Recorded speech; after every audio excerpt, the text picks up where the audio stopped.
What is back, YouTube? I'm not gonna lie, I already recorded this video and I forgot to turn my headset on, but we go back again. My headset automatically turns off in 25 minutes, so I'ma make this video snappy. Um, we'll start off with the strategist today. Remember this is for season 9.5. Who are the strongest strategists in the game right now? Mantis is so enabling of so many different characters. We already know that she is strong. She's a first ban in pro play. I don't know why more people in rank don't play this character. She is not difficult. She really, really is not difficult. So to me, it's amazing um, that she's not played or banned every single game. Going into the next set of supports that I think are pretty decent. Dare I say, is Cloak and Dagger S tier? Dare I say? I don't know. I really, really don't know. I think I'm gonna just play it safe again and put Gambit up there. Once again, he is pretty decent, pretty reliable. And the reason why I think he's S tier is the fact that he might not be ban worthy. He might not be ban worthy, which means that this is actually a realistic character pick that might sneak into your lobbies and completely hard carry. His kit is just strong. His kit is pretty balanced. Like I said, he's not gonna be shafted by the ban phase every single day. Gambit right now, he fits in a dive comp, he fits in a brawl comp, he fits in poke comps. Um, his versatility is what makes him so unbelievably strong. Um, if you really want me to be honest, Ultron and Adam as a pairing, they're like a double act. That is an S tier backline. But I think Adam edges this character slightly. Ultron is really, really not that good outside of enabling this Adam team up. Um, But once again, Ultron is a triple support staple. Before, Ultron could only really work with a Mantis, but now I said Ultron, Adam, plus any other third support is also very good. So almost indirectly, he's getting bumped up to a high-ish tier. Right now, I have the Ultron at A and the Adam at S. I can see Ultron getting bumped down ever so slightly.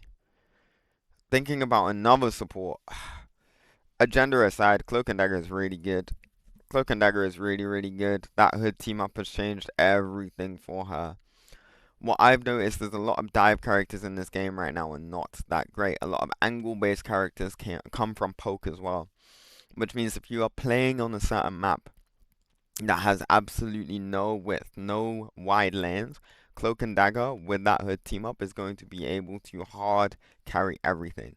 42% damage boost. That is higher than the rocket amp. And when you put it that way, that is absolute insanity. Once again, Jubilee is a very good healer right now. And automatically I can see Ultron has to get bumped down. Jubilee is a very good healer right now. Once again, the hood team-ups are incredibly good. What I find super interesting about Cloak and Dagger and Jubilee is the viability of these two characters has a crazy overlap. As in, Jubilee and Cloak and Dagger work in the exact same scenarios. So if you allow both of these healers to be in the game at the exact same time, you are going to be in for some trouble, I will say. Now, less about the PR supports and more about the other supports. Invis, Loki, Luna. Do they make S tier? I mean, looking at my Adam placement, if Adam's S tier, some of these guys have to be S tier. So I would say that Loki is slightly higher than Adam. I would say that Luna might be below them, but do I really want 5 characters in the S? Not really. Not necessarily. Supports are in a very strong state. Supports are in an incredibly strong state. Because even looking back at this, characters like Jeff are not getting that much playtime. They are not bad. They're actually incredibly good. And I would say that Jeff is on the same sort of power level as Jubilee and Cloak. With base form, Jeff is stronger than these characters. But when you consider team-ups, Jeff is weaker than these characters. Because this is kind of on the basis that we're gonna play Jubilee and Cloak and Dagger with that hood character, I'm gonna put Jeff below them. But focus less on the order, because I think a lot of these is debatable. Loki all round has good team ups, plays a very, very nice front to back win condition, is incredibly overpowered with Mantis, incredibly overpowered with Gambit, incredibly overpowered with Adam, incredibly overpowered with Cloak. I don't think you can have synergy with that many S tier characters and not be considered an S tier character yourself. That is my logic regarding that. Now, Rocket Raccoon, I think is better than Ultron. Still not great. I think, again, me saying B tier in the strategist section doesn't mean that he's not S tier across the entire game though. I'm not gonna lie. Supports are just mega busted. Rocket's team ups are not anything special. His kit right now is not anything special. He got a nice quality of life damage buff during the dino change. Uh, sorry, the dino season. The dino season. But other than that, like he's chilling. He's just in a solid spot. I would actually say heal pool is better than this character. Heal pool right now, his numbers are very, very, very, very inflated. I'm a heal pool player myself. Rocket is my main. Heal pool is probably my second best character. I'm not winning games on heal pool, but I'm dropping generational stat lines, and I need to bridge the gap between actually winning the game and just playing the game well. On heal pool is very, very hard to win, but it's still very easy to get value. And I do think this value provides a lot, which kind of makes it awkward. White Fox is just completely lower than everyone. Apparently the Fox old change feels better, but she's only really good for anti-dive. I'm not gonna lie. She's only good for anti-dive, and dive is not even that strong, so why is this character in my lobby? You know what I mean?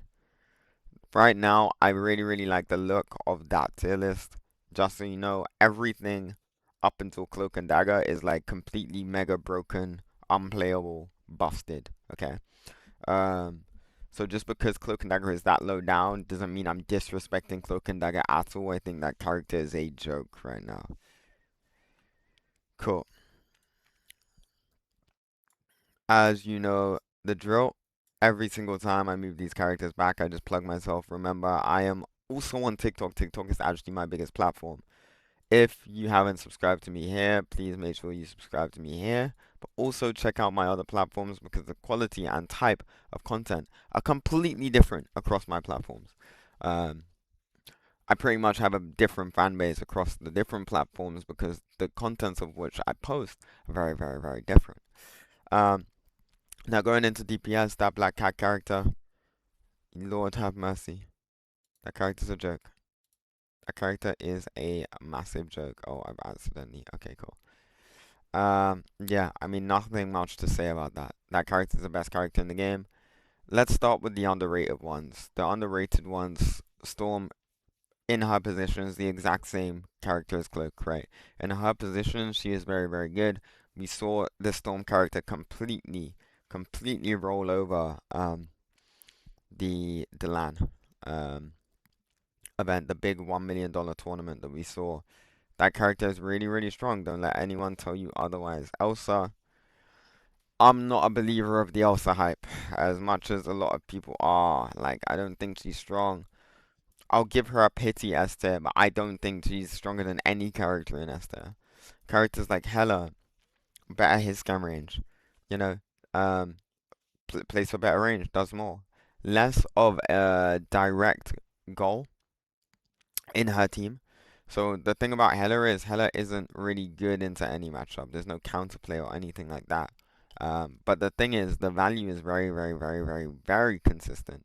Very consistent. Um, so yeah, moving on. Black Widow, in my opinion, is also better than well, it has to be better than Storm. Has to be better than Storm. DPS players are EM right now. Black Widow has a lot of pressure, a stupid amount of pressure going from main, but also has the range to contest off angles. Um, Going down to A tier, I think Bucky and Wolverine are really, really, really strong brawl shouts. Both of them play for displacement, both in slightly different ways. These characters are really, really, really strong.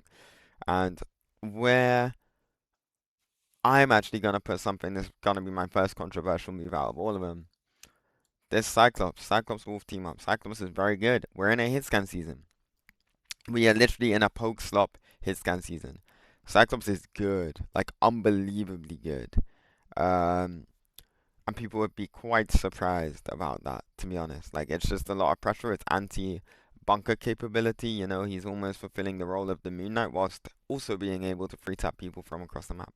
So, happy days, happy days. Uh, Going back to A tier or is it B tier? A tier or B tier? A tier or B tier? Star-Lord has to be A. Psylocke has to be A. These are characters with not the best stats right now, but they are characters that fulfill a very consistent purpose. These are characters that you will always get value on. These are characters where people can't just swap to, right? Because if someone swaps to a character, to counter these characters that I'm naming right now, they there's no direct counter, is what I'm trying to say. There is no direct counter, so it's borderline impossible, right? Uh, DD, in my opinion, just sneaks the very end of this. And this is where I think a lot of the strong characters that are being outshined go to this beat it. So like this Black Panther, this Hawkeye, this Blade, um, this Punisher has to be at the very top. Nah, I could see argument for Punisher's playstyle being so easy that he sneaks into the A, to be honest.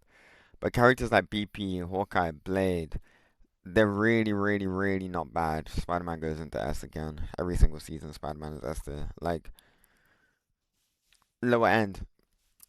Sorry, that was a bit disjointed. Let me address the B tiers first. B tiers you get value on. B tiers are more situational. They're a bit more off meta. These are off meta characters where you will never say or hear people say that they're bad. Hawkeye has two counterable other playstyle. But actually, Hawkeye is able to hold his own if the player is the correct player. I don't think Hawkeye is completely garbage, terrible, dog, all of that. Um, but for sure, Blade has to be a higher placement than the rest of them. Blade, anti-tank capability. That guy is a true brawler. That guy is very, very, very, very, very strong. Um, but yeah. I see we're coming down towards the Spider-Man pick. Yeah, the Spider-Man pick. He is the truest diver in the game. He is the only dive element that can be forced um, outside of the cat. The thing about Cat and Spider-Man is the fact that they are very difficult. You have to spend so long trying to learn these characters. Sorry. My main issue with Spider-Man is why are you locking Spider-Man if you could just be on Cat? That is my main issue with that character. But Spider-Man does everything that Cat can do, can displace, can play for multiple different playstyles. Obviously, I just got done finishing Team Day MR for the Ashland tournament, and yeah, we popped off on the Spidey. We popped off. So, Human Torch isn't bad. Once again, I think fits into this really, really well. Iron Man, once again, isn't bad. I think fits into this B tier category really, really well. Um, could say the same for Iron Fist, right? Probably worse than BP though, if I'm gonna be honest. Um, so yeah, B tier is really shaping up as the off-meta characters that are quite good, honestly quite good. Once again, Magic has to be the queen of B tier. Um, Magic, extremely high win rates, nobody plays her. If you play Magic, you will likely do well on this Magic character just because of the nature of this character. She cannot be compared to characters like DD Cat, characters like that. Um, just because our toolkit is a slightly is a tad bit more limited. Um, but overall, I really don't think she's a bad character overall. Now, I'm gonna do something even more controversial where I'm gonna say that Namor might actually be A tier, slightly above Psylocke and DD, but then Phoenix is C tier, lower than these other characters. My issue with Phoenix is the fact that she is traditional hit scan. Yes, we're in a hit scan meta, but count how many hit scans I have above Phoenix. One, two, three, four. You know, wait, four hit scans. Technically, Storm is a hit scan now. But no. I have Phoenix down there because there will be other hit scans in play, and she will get gapped by every single hit scan in play. Doesn't matter the range. Short range, Elsa will kill her. Medium range, every single one of them competes her up. Long range, she will die to Cyclops, she will die to Hela. you know? There's absolutely no reason, in my opinion, for you to be playing Phoenix, and I will actually have her literally on the Jit low tier with all the other bums, with all the other bums. If you want me to be honest, the list should look slightly more like that. I never use this D tier category, but the fact that Scarlet Witch, Squirrel Girl, and Mr. Fantastic right now are D tier, that should just tell you about the state of the DPS and the state of them as characters in comparison, because that's insanity. Cool. What do I talk about? I already plugged myself. What future videos are coming up? I should get some coaching sessions should get uploaded very, very soon, within the next week or two. That's one thing that I'm planning on getting out. But then on top of that, um, I'm also looking to have some like Cages style analysis videos out. Blah blah blah blah blah. He's been trying to get onto me for ages. Analysis work. I see a whole bunch of coaches making their YouTube videos now and stuff like that. I don't know. It's it all seems a bit weird to me. It all seems a bit weird to me. I like the content that some of these coaches are producing, and I really think that they should keep producing it. But it's missing something, and I'm just gonna try and bring a different style of analysis format videos to the community. We'll close up with the tank tier list. This should be extremely, extremely quick. Okay. And the hood, in my opinion, is S tier. The hood enables some really, really nice things, right? Very good team ups, very good neutral, can mark, quite mobile, can assist with dive, can TP, has a decent ult, especially if you're stalling, especially if you're cancelling the ult. You basically have 3 lives. Can never, ever, ever complain about something like that.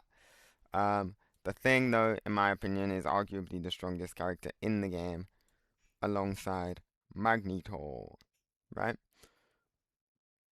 The thing of Magneto, maybe for PR purposes, I'll swap the Magneto around, but Magneto is very consistent. One way mag is very good. He's the only tank that can really pressure people out from afar whilst holding space, much like a main tank.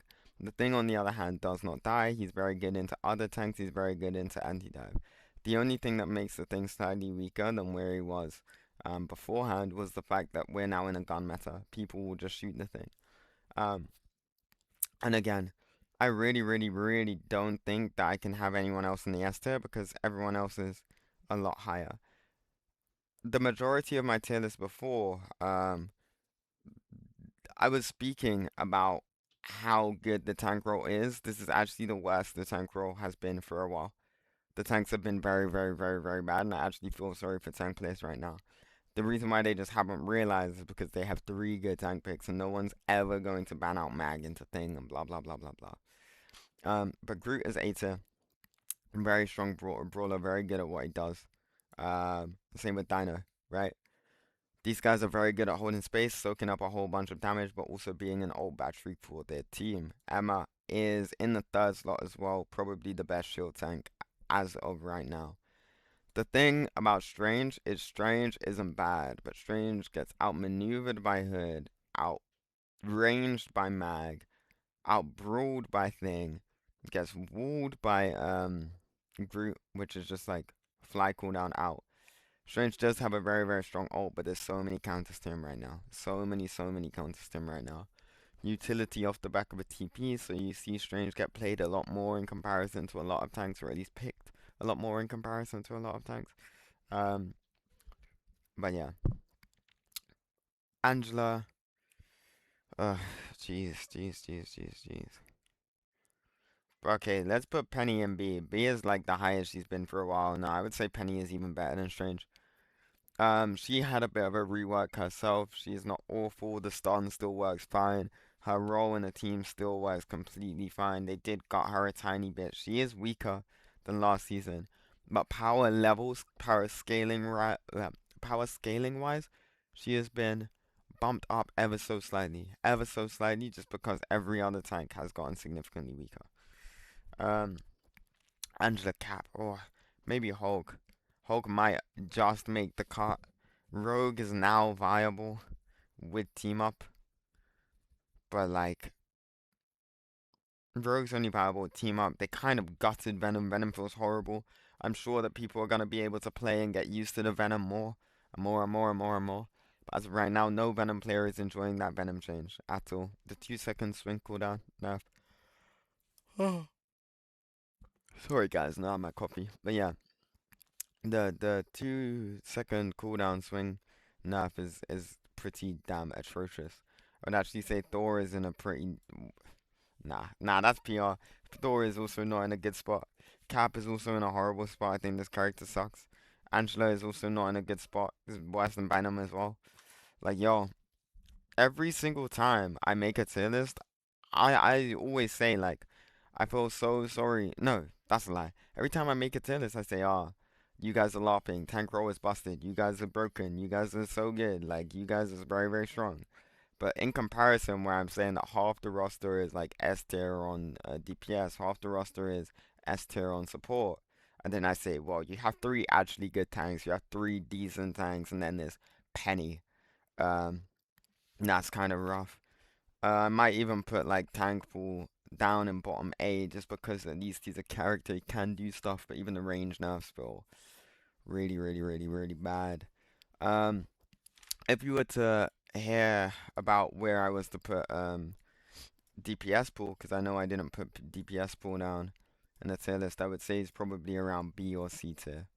Um, Lower B if he does make the B cut. I think he's pretty damn mid right now as well. But again, nobody plays the character, so I'd be willing for other people to prove me wrong. Thank you guys for watching this tier list. This is an educated Ignite coach's opinion on where people are currently at. With that being said, I shall see you guys later. Hope you guys enjoyed.